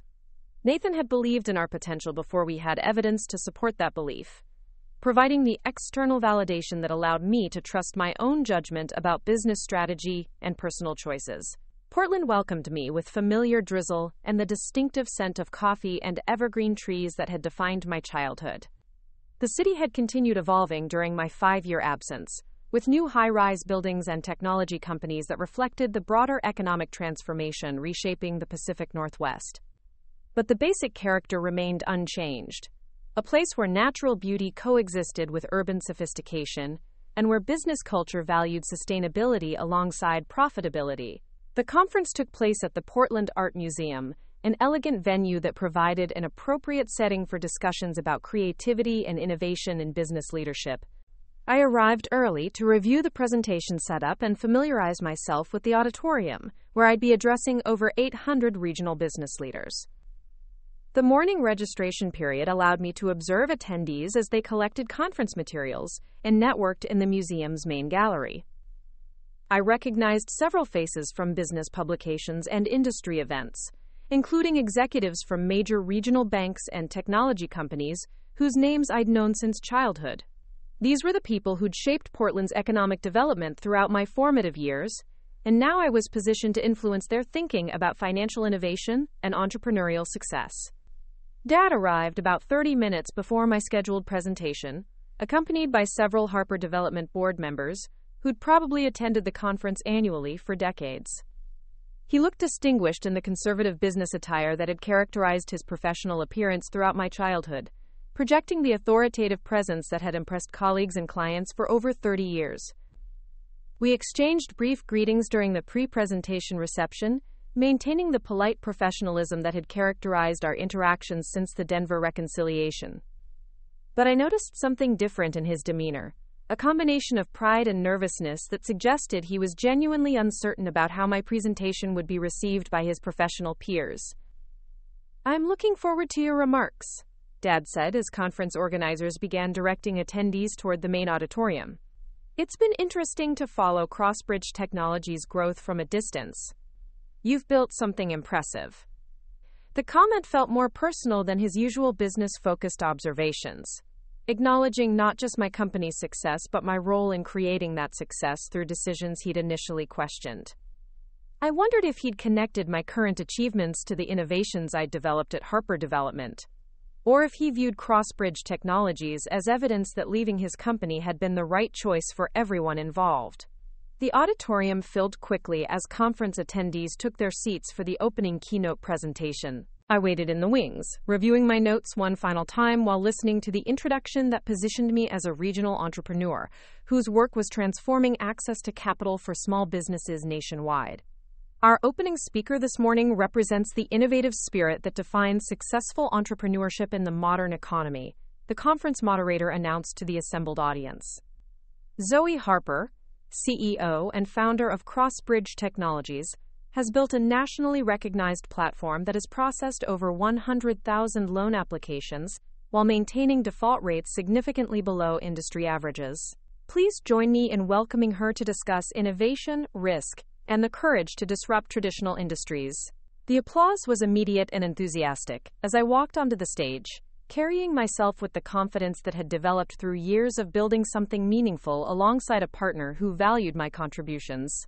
The audience represented everything that had once seemed impossible to achieve: recognition from established business leaders who respected my expertise and wanted to learn from my experience. I began the presentation by acknowledging Portland's role in shaping my understanding of business ethics and community responsibility, connecting my current work to values that resonated with the regional audience. But I quickly transitioned to the broader challenges facing small business lending and the technological solutions that could address persistent problems with traditional underwriting methods. 5 years ago, I left a secure position at a family business to pursue an idea that most traditional lenders considered too risky, I said, establishing the personal context that would frame my business discussion. The idea was simple: that algorithms could evaluate loan applications more accurately than human underwriters, eliminating bias while identifying good risks that conventional methods consistently missed. The presentation that followed outlined Crossbridge Technologies' evolution from initial concept to national platform, emphasizing the customer impact that had motivated our technological development. I shared specific examples of small business owners whose dreams had been realized through access to capital that traditional banking had denied, demonstrating how innovation could create meaningful change in people's lives. But I also addressed the challenges and failures that had shaped our strategic decisions, acknowledging that entrepreneurial success required persistence through periods of uncertainty and rejection. The honesty felt important for an audience of established executives who might view startup culture as overly optimistic or unrealistic about business challenges. Traditional institutions often dismiss innovative approaches because they challenge existing assumptions about risk and profitability. I continued, making eye contact with audience members who represented exactly those traditional institutions. But disruption happens when entrepreneurs are willing to test those assumptions against real-world evidence, discovering opportunities that conventional wisdom overlooks. The audience responded positively to my combination of technical explanation and strategic insight, asking thoughtful questions about scalability, regulatory compliance, and competitive positioning that demonstrated genuine interest in understanding how our platform worked. Several bank executives requested follow-up meetings to discuss potential partnerships, acknowledging that Crossbridge Technologies offered capabilities their institutions needed but couldn't develop internally. The most significant moment came during the question and answer session, when someone from the audience asked about the personal motivation behind leaving established career paths to pursue entrepreneurial ventures. In my experience, I said, choosing my words carefully while aware that Dad was listening from somewhere in the auditorium, authentic success requires alignment between your values and your work. Sometimes that means accepting short-term uncertainty in exchange for long-term fulfillment, trusting that meaningful work will eventually be recognized and rewarded. The response felt honest without being critical of family members who'd made different choices about balancing security with ambition. I'd learned that success didn't require diminishing other people's achievements, that confidence came from building something authentic rather than comparing outcomes with alternative paths.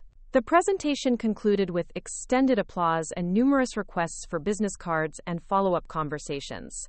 Conference organizers expressed satisfaction with audience engagement, noting that my remarks had generated more interest and discussion than typical keynote presentations. But the most meaningful feedback came from Dad, who approached me after the formal presentation concluded, and most attendees had moved to networking sessions in adjacent conference rooms. "That was exceptional," he said simply, his voice carrying emotion that had been absent from our previous professional conversations. "Not just the business content, but the way you presented it. You commanded that room completely." The compliment felt significant because it acknowledged both my expertise and my presentation skills, recognizing that I'd developed capabilities that went beyond technical knowledge to include leadership and communication abilities that impressed his professional peers. "Thank you," I replied, understanding that his feedback represented more than polite approval from a family member. It feels good to share what we've learned with people who might benefit from different approaches to persistent challenges. We talked for another few minutes about the specific points I'd raised regarding financial innovation and regulatory adaptation, discussing industry trends with the analytical depth that had characterized our best conversations during my childhood. Dad asked thoughtful questions about scalability and competitive positioning that demonstrated genuine interest in understanding CrossBridge Technology's strategic approach. The conversation felt like a culmination of the professional growth I'd achieved since leaving Harper Development, not because I needed his validation, but because receiving it confirmed that my choices had led to outcomes that even traditional business leaders could respect and admire. "There's something else I want to discuss," Dad said, as our conversation began to wind down. "Something about Trevor and Harper Development that you should probably know." The shift in his tone suggested that whatever he wanted to share was significant and possibly uncomfortable. I prepared myself for information about family dynamics or business challenges that might complicate the positive interaction we'd been having. "Trevor resigned from Harper Development 6 months ago," Dad continued quietly. "The financial services division never recovered from the technical problems that started after you left.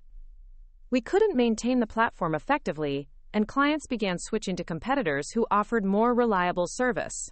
The information didn't surprise me, given what I had observed about the complexity of maintaining algorithmic systems without deep technical understanding. But hearing about Trevor's departure still felt significant, representing the final collapse of the vision that had been used to justify taking credit for my innovations. "I'm sorry to hear that," I said, and meant it genuinely. "What is Trevor doing now?" "He's working for a consulting firm that helps traditional companies adapt to technological disruption," Dad replied, with apparent irony. Apparently, his experience with failed innovation projects gives him credibility with other executives who've struggled with similar challenges. The conversation revealed how completely circumstances had changed since my departure from Harper Development. Instead of building on the innovations I'd created, the company had been forced to abandon technological initiatives and return to more traditional business practices. Meanwhile, I'd successfully scaled those same innovations nationally, while serving customers that established institutions consistently ignored. But the reversal of circumstances felt less important than the personal growth I'd achieved through building something authentic with a partner who valued my contributions. Success wasn't about proving other people wrong. It was about creating meaningful work that aligned with my values and capabilities.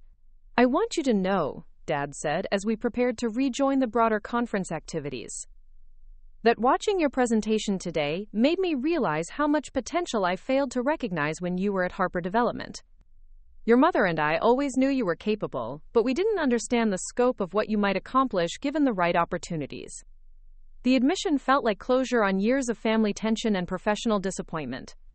Dad wasn't just acknowledging my current success. He was recognizing that his previous judgments about my career choices had been based on incomplete understanding of my capabilities and ambitions. "I needed to discover that potential for myself," I replied honestly. "Sometimes leaving familiar situations is the only way to find out what you're actually capable of achieving." The afternoon conference sessions included panel discussions about entrepreneurial finance and technological innovation that provided opportunities to connect with other speakers and attendees who shared similar interests in business transformation. I participated in several conversations that could lead to significant partnerships for Crossbridge Technologies, demonstrating how regional conferences could generate national business opportunities. But the most valuable aspect of the day had been the personal resolution with Dad, and the confirmation that my professional achievements had earned recognition from the Portland business community where I'd grown up. The validation felt complete without being dependent on family approval, representing authentic success that belonged entirely to my own efforts and decisions. Nathan called that evening as I was preparing for my flight back to Austin, eager to hear about the presentation reception and its implications for Crossbridge Technologies' strategic development. "How did it go?" he asked immediately, his voice carrying the supportive interest that had characterized our partnership from its earliest stages. "Better than I could have imagined," I said, summarizing the audience response and follow-up opportunities that had emerged from the day's presentations. "And more personally meaningful than I expected. It felt like completing a circle that started when I left Portland 5 years ago." Nathan understood the significance of family reconciliation for my personal peace of mind, even though he'd never pushed me to repair relationships that had been damaged by professional conflicts. His patience and support had been crucial during difficult periods when I'd questioned my decisions or worried about burning bridges with family members. "What's next for us?" he asked, transitioning to the business planning that would occupy our attention over the coming weeks. The question encompassed both our immediate strategic priorities and our longer-term vision for Crossbridge Technologies' continued growth. The Portland conference had generated interest from potential partners and investors that could accelerate our expansion into new markets while maintaining our focus on underserved communities. "I think it's time to consider international expansion," I said, thinking about the global applications for our risk assessment technology and the millions of small business owners worldwide who lacked access to traditional financing. "We've proven that our approach works in diverse U.S. markets. The methodology should be adaptable to other countries with similar regulatory frameworks." Nathan's excitement was immediately apparent, even over the phone connection. International expansion represented the kind of ambitious challenge that had attracted us to entrepreneurship from the beginning, requiring innovation and persistence while offering opportunities to create meaningful impact on a global scale. The flight back to Austin provided quiet time to reflect on the day's events and their significance for both my personal development and our company's future trajectory. 5 years earlier, I'd left Portland with nothing but determination and a savings account that would last maybe 3 months. Now I was returning to Austin as an industry leader whose work was transforming access to capital for small businesses across the country. The contrast felt profound and satisfying, representing validation that talent and persistence could overcome traditional barriers to entry in highly regulated industries. But the most meaningful achievement wasn't the professional recognition or financial success. It was the authentic partnership I'd built with Nathan and the meaningful work we'd created together. Crossbridge Technologies had become proof that mission-driven companies could compete successfully against established institutions, that technological innovation could eliminate bias in financial decision-making, and that entrepreneurial ventures could create positive change while generating sustainable profits. Every loan we approved represented someone's dream becoming reality. Every successful business expansion demonstrated the power of democratized access to capital. As the plane descended toward Austin, I looked out at the city that had given me the opportunity to rebuild my professional life and discover what I was truly capable of achieving. The skyline had continued evolving during our years of building Crossbridge Technologies, with new construction projects and technology companies that reflected the entrepreneurial energy that had attracted me to Austin from the beginning. But the most significant change wasn't visible from airplane windows. It was the confidence I developed through building something meaningful, alongside a partner who valued my contributions, the professional network I'd created through authentic achievements rather than inherited connections, and the sense of purpose that came from work that aligned with my values and capabilities. Nathan was waiting at the airport when I arrived, holding flowers and wearing the smile that had convinced me to take a chance on partnership with someone who understood that authentic success required both ambition and integrity. His presence reminded me of all the reasons our relationship worked so well, both personally and professionally. "Welcome home," he said, embracing me with the enthusiasm that had characterized our reunion after every business trip. "Ready to start planning international expansion?" The question captured everything I loved about our partnership: the shared ambition, the collaborative approach to major decisions, and the understanding that meaningful work required constant evolution and growth. Crossbridge Technologies had become the foundation for achievements I'd never imagined possible when I fled Portland 5 years earlier. "Ready for anything," I replied, meaning it completely.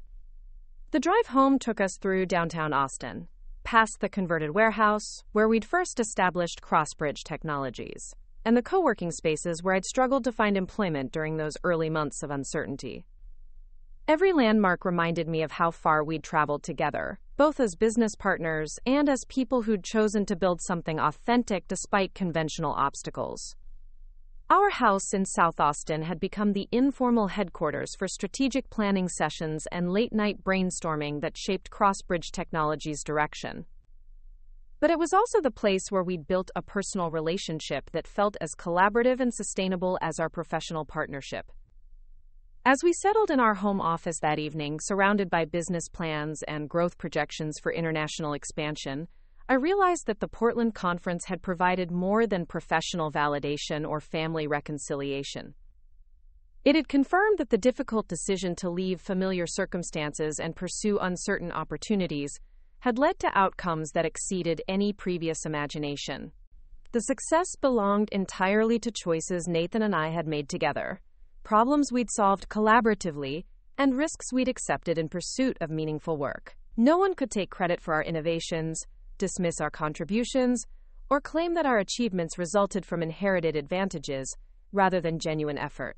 Crossbridge Technologies had become proof that authentic partnerships could overcome traditional barriers, that mission-driven companies could compete successfully against established institutions, and that individual decisions to pursue meaningful work could create change that benefited thousands of people. Every successful loan approval, every small business expansion, every dream realized through access to capital represented validation that our approach to entrepreneurship was both commercially viable and personally fulfilling.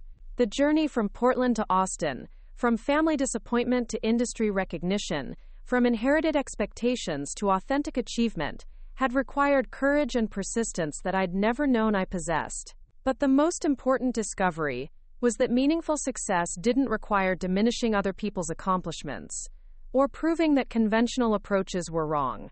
True success came from building something authentic with people who shared your values, creating work that aligned with your capabilities and aspirations, and having the confidence to pursue opportunities that conventional wisdom might dismiss as too risky or unconventional. Everything else, the recognition, the financial rewards, the family reconciliation, was simply confirmation that authentic choices eventually led to authentic outcomes. As Nathan and I began planning our next phase of growth, I felt grateful for every challenge that had led to this moment, every obstacle that had forced us to innovate, and every rejection that had ultimately guided us toward opportunities we never could have imagined. The future felt full of possibilities that we'd create together, built on the foundation of partnership, integrity, and shared commitment to meaningful work. Up next, you've got 2 more standout stories right on your screen. If this one hit the mark, you won't want to pass these up. Just click and check them out.